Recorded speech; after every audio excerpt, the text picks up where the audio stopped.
Hi everyone, good morning. स्वागत आहे तुमचं माझ्या यूट्यूब चॅनलमध्ये. सकाळची मी कामं तर आवरून घेतली, पण पीठ अजिबात नव्हतं किंवा थोडंसं राहिलं होतं, म्हणून म्हटलं ना, चला पहिल्यांदा जे काही दळण आहे ना, ते करून घेऊयात. खरं तर याच्यामध्ये काही नसतं.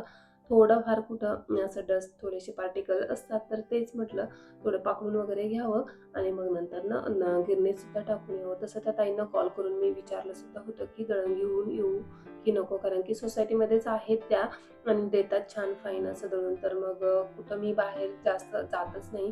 डायरेक्टली त्यांनाच कॉल करून वगैरे विचारत असते. त्या जेव्हाही फ्री वगैरे असतील किंवा त्यांना पॉसिबल असतील, तर त्या तसं सांगतात, की आज घेऊन ये किंवा नको घेऊन येऊ, अशा पद्धतीने. आता या गव्हाची गंमत सांगायची म्हणजे असं झालं, की मैत्रिणीने जेव्हा हे गहू घेऊन आली ना, तर त्यावेळेस थोडीशी म्हणजे मजाच झाली. कारण की तिने सर्व सामान घेतल्यानंतर ना मी तिला कॉल केला, "अगं माझे गहू घेऊन येशील का?" तर तिने ते आणले आणि सर्व सामानात जर हे गहू असते ना, म्हणजे जो काही तिने किराणा वगैरे तिला काय पाहिजे होतं ते घेतलं ना, त्याच वेळेस जर असताना कदाचित या गव्हाची प्राईस समजून आली नसते तिला, की हां, एवढे मोठं टॅग याच्यावरती लावलंय. कारण की काय होतं ना, ती पण जास्त गडबडीत होती आणि त्याच वेळेस तिने काय केलं, लास्टला हे गहू घेतले जेव्हा माझा कॉल तिला गेला आणि त्याच्यावरती चुकून जे काय होते ना ते शॉपवाले, तर त्यांच्याकडून चुकून 800 समथिंग असा काहीतरी टॅग लागला गेला होता आणि गहू ना अजून एकच वस्तू होती, त्याच्यामुळे तिला लगेच समजून आलं की दोनच वस्तूची प्राईस इतकी कशी, कारण की गहू फक्त 5 किलो होते आणि भरपूर जास्त बिल असं वाटतंय तिला. तर तिने लगेच इन्क्वायरी करून त्यांना सांगितलं की असं असं झालंय. मग त्यांच्याही लक्षात आलं की हे चुकून झालंय असं. पण कदाचित ती गडबडीत असते किंवा जास्त सामान आहे, 9-10 हजाराचं काहीतरी बिल आहे, तर त्यामध्ये ह्या गोष्टी समजून आल्या नसत्या. त्यामुळे ना कितीही म्हणजे आपण गडबडीत असू किंवा घाईत असू, पण थोडं चेक केल्याशिवाय ना आपण म्हणजे कोणतीही वस्तू वगैरे घ्यायची नाही किंवा त्याच्यावरचे जे काही टॅग वगैरे असतात ना, तर ते चेक करायला करता कधीच विसरायचं नाही. कारण की चुकून अशा गोष्टी होऊ शकतात आणि नंतर ते आपल्याला घरी आल्यावर तर समजतंच. पण तिथंच ह्या गोष्टींचा उलगडा झाला तर खूप जास्त चांगलं राहतं. आपला टाईम वाचतो आणि आपल्याला जे काही कामं वगैरे आहेत तर ते आपले पुढचे होऊन जातात. नाहीतर मग परत त्या गोष्टीसाठी आपल्याला त्या ठिकाणी जाणं, हे ते या सर्व गोष्टी होऊन जातात. तर अशा पद्धतीने माझं तर सर्व म्हणजे आता दळण वगैरे ऑलमोस्ट करून झालं होतं आणि इथं बेड मी जो काही रिओच्या बोरन्हांच्या वेळेस हलवला होता, तो अजूनही हॉलमध्ये आलेलाच नाहीये. कारण की यांना वेळ नाही. ऑफिस असतं आणि रात्री उशिरा वगैरे आल्यानंतर ना जेवण वगैरे आणि ह्या गोष्टींमध्ये बेडची वगैरे अजून काही डोक्यात घेतलं नाही, की आपण व्यवस्थित इकडं आणून ठेवूया. कारण की मला एकटीला तर तो काही हलवता येणार नव्हता. म्हणून म्हटलं त्याला तिथेच राहू दे आणि नंतरनं आपण जेव्हा ह्यांना वेळ असेल किंवा सुट्टी असेल त्यावेळेस व्यवस्थित तो पुढे घेऊन ठेवूया. तर आता सध्या तरी हॉल असा रिकामाच आहे. आता माझं दळण झालं होतं, म्हटलं लगेचच आपण आहे ना याला ठेवून सुद्धा येऊया, कारण की मग संध्याकाळपर्यंत वगैरे दळण होतं. मग त्या कॉल वगैरे करतात आणि तसं घेऊन सुद्धा यायचं असतं. तर अशा पद्धतीने माझी ही कामं आता इथली झाली होती. अ, आणि रिवला घेऊन आल्यानंतर आहे ना, आज मी बनवायचं ठरवलं होतं पाणीपुरी. खरं तर पीठ नाही याचा अंदाज तुम्हाला आलेलाच आहे, कारण की मी दळण वगैरे करते. थोडंसंच पीठ राहिलं होतं. म्हटलं संध्याकाळसाठी ते राहू देऊयात, कारण की जर संध्याकाळी नाही दळण झालं तर मग पुढचं नियोजन सुद्धा आपलं असायला हवं या पद्धतीने. मग मी कांदा चॉप वगैरे करून घेतला होता.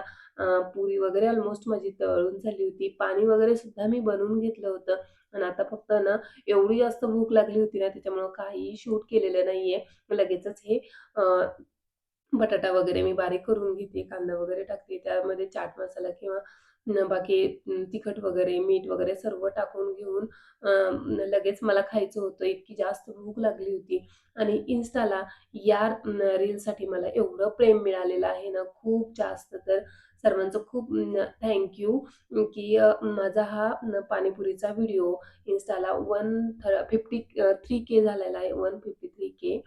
तर सर्वांचं खूप खूप जास्त जर कोणी YouTubeवरून सुद्धा माझ्या Instaला पाहत असतील मला, तर त्यांना सर्वांना खूप खूप चला तर मग आता पाणीपुरी माझी ऑलमोस्ट झालेली आहे आणि तीच एन्जॉय करण्यासाठी आता इथे तर काही जागा नव्हती. किचनमध्ये रिहू सुद्धा होता माझ्यासोबत.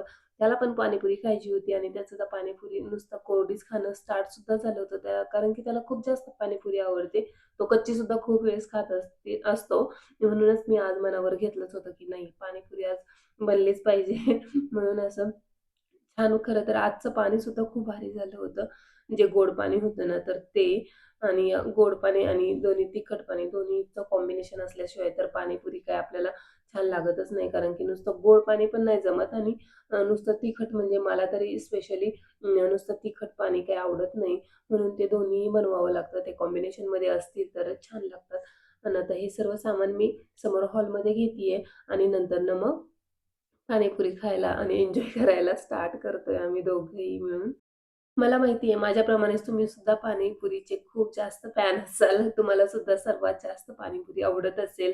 प्रत्येकाच्या घरी म्हणजे असं चटपटीत खायला कुणाला आवडत नाही, प्रत्येकालाच आवडत असतं. तर माझंही तसंच काहीसं आहे. खूप दिवसांपासूनचं चाललंय, की अरे पाणीपुरी बनवायची, मैत्रिणींसोबत सर्वांना बोलवायचं, हा तर विचार होताच. पण आज तर मी ठरवूनच टाकलं, की यार बाकी सर्वजण कधी येणार किंवा काय सर्वांचा मेळ होणार, त्यापेक्षा आज पीठ पण नाहीये, रिझन पण होतं मोठं असं आणि चला म्हटलं पाणीपुरी आज बनवूनच घेऊया. म्हणून मग मी पाणीपुरी बनवून घेतली होती. ईशानसाठी सुद्धा मग मी छान अशी तो आल्यानंतरनं कांदा वगैरे कट करून ते सर्व मिक्स करून त्यालाही देऊन देईल. त्याच्यासाठीही सुद्धा हे सरप्राईज होतं. त्याला सांगितलं होतं, की "अरे ईशान तुझ्यासाठी छोटंसं सरप्राईज असणार आहे स्कूलमधनं आल्यानंतरनं." तर तो सुद्धा आज खूप जास्त हॅपी होईल. पाणीपुरी म्हटलं की कोण हॅपी होत नाही. प्रत्येकालाच खूप जास्त आवडत असते ही पाणीपुरी. सर्वच जण पाणीपुरीचे फेव्हरेट असतात, लव्हर असतात. तर असं काहीसं. तर चला रिऊ आणि मी आम्ही दोघेही मस्त असं पाणीपुरी एन्जॉय करतो. आता रियानला तर मी सांगितलं ना तुम्हाला, की जास्त काही खायचं नसतं त्याच्यामध्ये बटाटा किंवा पाणी वगैरे. त्याने नंतरनं घेतलं ते नुसतंच गोड पाणी घेत होता. पण असं वाटत होतं, की खोकला सुद्धा येऊ शकतो ना थोडंसं किती नाही म्हटलं तरी. आंबट तर नव्हतं, पण चिंचेचं पाणी नुसतंच तो पाणीपुरीमध्ये टाकत होता आणि खात होता. आणि पाणीपुरीचा असा काहीसा भुगा करून 2-3 पाणीपुरी त्याने खराब सुद्धा केली होती. आणि म्हणत होता, की मला फोडता येत नाही. मध्ये असं छान असं होल बनत नाहीये त्याचं. तर असं काहीसं त्याचं तर सुरूच असतं. पहिले तर मी पहिली पाणीपुरी घेतली आणि खरंच खूप छान झालेली. तर त्याला सुद्धा देत होती आणि तो पण मध्ये-मध्ये नाटक करून घ्यायचं असतं, पण त्याला बाकी काही नको होतं. त्याच्या मनानेच त्याला त्याच्यामध्ये होल वगैरे करून तो स्वतः भरणार होता. आता ह्याला तर भरता येणार नव्हतं, पण तो काय ऐकेल का माझं? आणि म्हणूनच मी त्याला ओरडत होते, की "अरे रेऊ, सांडेल पाणी वगैरे त्यामध्ये मध्ये-मध्ये असं काही करू नको." तर कितीही सांगितलं ना, तर तो काय ऐकणारा नसतो. शेवटी तर मीच तर स्टार्ट केलं होतं. एवढी जास्त भूक लागलेली आणि आजचं माझं जेवण होतं ते म्हणजे फक्त पाणीपुरी. आणि जसं मी Instaला कॅप्शन टाकलंय, की जेवण झालं तरी मन नाही भरलं म्हणून मी पाणीपुरी बनवली. पण असं काही नाही. जेवण बनवायला खरं तर पीठ वगैरे नव्हतं म्हणून मी ही पाणीपुरी बनवली होती आणि ती आता सध्या तरी एन्जॉय करते. रियांचं मात्र नाटक करत-करत खाणं चालूच होतं. मध्ये-मध्ये तो यायचा, एखादी पाणीपुरी घेऊन जायचा आणि खेळत-खेळत वगैरे त्याचं खाणंही स्टार्ट झालं होतं. मुलं कधी एका जागेवर बसून खातच नाही. ते माहितीच असेल तुम्हाला सुद्धा. तुम्ही सुद्धा रिलेट करू शकत असाल या गोष्टी. आता इथं रियांचं सुरू झालेलं आहे. ते म्हणजे खेळणं आणि आता तो मला म्हणतो इथं, की "मला आहे ना मम्मा हेच पाणी पाहिजे. मला तिखट वगैरे"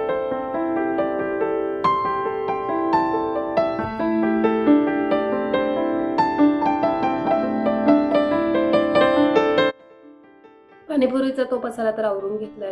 इशू सुद्धा आला होता. त्याला सुद्धा मी छान अशी पाणीपुरी देऊन दिली. परत तेवढाच पसारा झाला होता हॉलमध्ये. मग तो सर्व आवरून घेत होती. तेव्हाच मला याच्यामधून गॅलरीमधून दिसलं, की तुम्ही पाहू शकता माझ्यासमोर किती हा बदामाच्या पानांचा पसारा पडलेला असतो. सकाळ-संध्याकाळ ह्या बायका मात्र ते न चुकता आता झाडत असतात आणि हे उन्हाळ्याचं स्टार्टच झालेलं आहे. ते मस्त असं रोजच झाडत जाणार आणि जेव्हा मी घरातली कामं आवरत होते ना, तर त्याच वेळेस त्यांचं हे सर्व गार्डन असं छान क्लीन सुद्धा झालं होतं. त्याचप्रमाणे मी सुद्धा माझं घर स्वच्छ केलं होतं. कारण की पाणीपुरीमुळं बराच सारा पसारा झालेला होता. तो सर्व आवरून घेतला आणि आता बाकी संध्याकाळच्या स्वयंपाकाची सुद्धा मला तयारी करायची होती. रिऊ आणि त्याचा फ्रेंड आता इथं खेळायला आले होते. दोघंही खेळत होते. पण त्यांचं मध्ये-मध्ये भांडण वगैरे ह्या गोष्टी सुद्धा असतात आणि त्या मध्ये-मध्ये मला सॉर्ट आउट सुद्धा करावे लागतात. आता ह्या दोघांनाही ज्यूस हवा होता म्हणून मग मी 2 क्लासमध्ये हा देऊन दिला.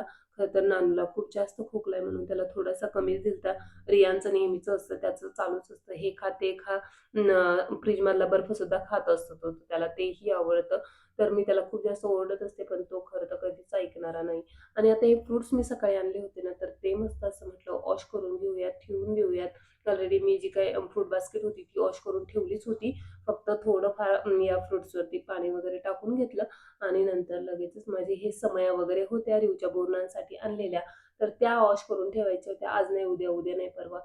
असं करत आहे ना, ह्या गोष्टी खरं तर खूप लांब होऊन जातात. खूप दिवस त्यामध्येच निघून जातात. आपण जर पण लगेचच ती गोष्ट हातात घेतली, काम करायला घेतलं तर पटकन सुद्धा होऊन जातात.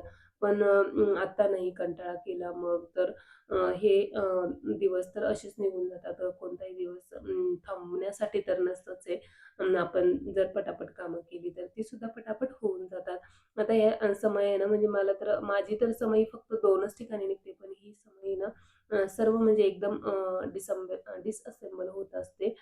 तर तशा पद्धतीने मी तिला पहिल्यांदा तर वॉश करत होते आणि एक पार्ट निघाला. चला म्हटलं हा पण व्यवस्थित काढून ठेवूयात आणि नंतर परत सेकंड वाला सुद्धा काढून घेऊयात. असं करत करत आहे ना, ते सर्वच मी काढून घेतलं आणि छान अशी वॉश वगैरे करून ठेवून दिली, जेणेकरून ती छान म्हणजे छोटे छोटे पार्ट होते असतील तर ते पटापट वॉश करायला येतील आणि अशी पूर्ण अखंड करण्यापेक्षा असं मला वाटलं, म्हणून मग मी दुसऱ्या समयीचं सुद्धा ते काढून घेतलं आणि नंतर ना ते सुद्धा वॉश करून घेतलं. असं आहे ना, ही 4 पार्टमध्ये ही समई ना डिव्हाईड होऊन गेली होती. म्हणजे मला सुद्धा माहीत नव्हतं की असं सुद्धा असू शकतं. कारण की माझी समई जी आहे ती फक्त एकाच म्हणजे 2च तिचे भाग होतात आणि ही मात्र आहे ना, तर तिचे 4 झालेले आहे. म्हणजे मला नवीनच वाटलं.